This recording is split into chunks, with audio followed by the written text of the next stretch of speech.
If you are someone looking to break into the modeling industry, but you're not too sure about what are the costs of that, especially when you want to travel as a model, this video is going to give you all of that guidance. Hi there, I am Kamla-Kay. I'm a professional agency signed model that does print work and TV commercials. So if you're new to this channel, or if you've been following for a while but you have not subscribed yet, make sure that you hit that subscribe button, because I do put out tips to help you navigate the modeling industry and help get you paid jobs as a model. All right, let's get right into this video. If you are trying to book jobs as a model and your goal is to travel, because ultimately, the more opportunities that you will get as a model, a lot of times that will involve you needing to go to a different state or even a different country in order to really expand your modeling career. So what are some of those costs that you should consider as you decide, okay, how am I going to afford to be able to enter this industry? Do I need to maybe keep a part-time job in the meantime?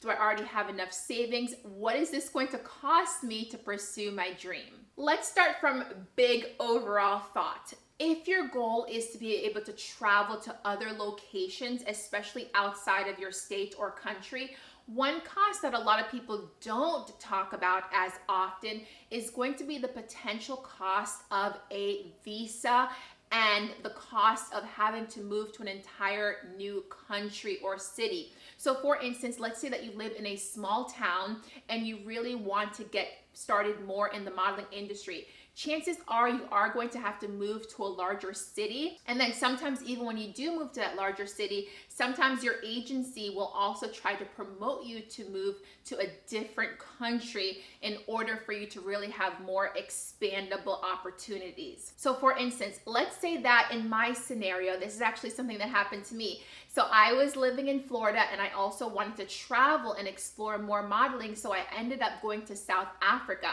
So in terms of the cost, I had to pay in order to fly to Washington, D.C., because that was where the South African embassy was, the closest one to my home. So I had to pay for the cost of my plane ticket to Washington, D.C., and then I had to pay for the application fee at the South African embassy to apply for my visa. And this was the visa that was going to allow me to be able to work legally when I got to Cape Town, South Africa.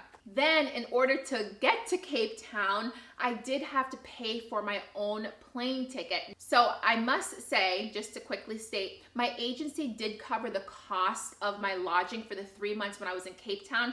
However, from the monies that I earned as a model while in Cape Town, my agency then took that money out of my earnings to essentially reimburse themselves. So originally, the cost that came directly out of my pocket before I got any modeling jobs was the cost of my trip to another state.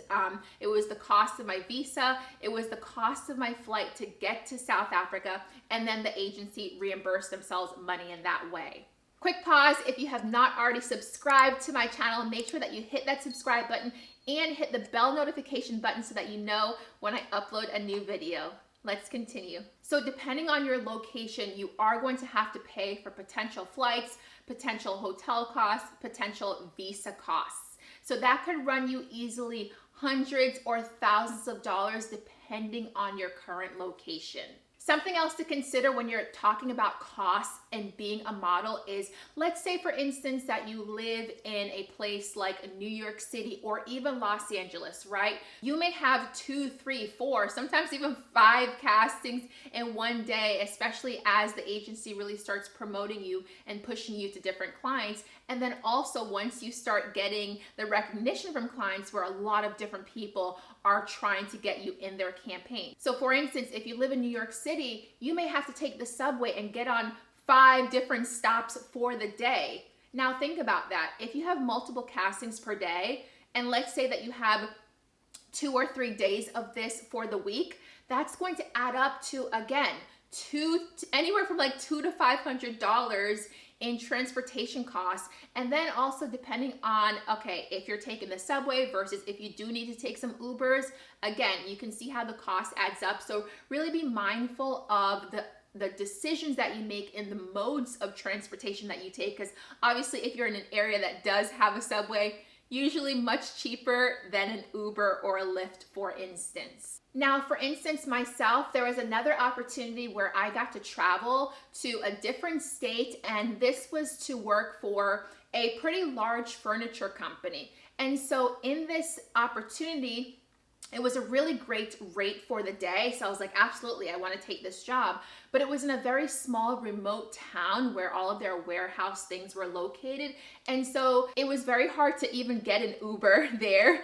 And there was also no train, no public bus system for the most part, right? So I did have to rent a car. So depending on the location, depending on how many days you need to be in that city, a rental car could be anywhere from $100 to $300 if you're there for, 1 or 2 nights for a typical modeling job. So I know it's super exciting when you're thinking about, oh my gosh, I want to become a model and I want to do all of these travel jobs. And yes, it's super important to accept those travel jobs whenever possible because they really do open up yourself to a lot more opportunities. So for instance, if you are a model that has modeled in many different cities, states, or markets are essentially the locations in which you're modeling. So going to different countries, for instance, when you come back to your home city, a lot of times the clients in that location, they take you more seriously and they want to have more chances of working with you.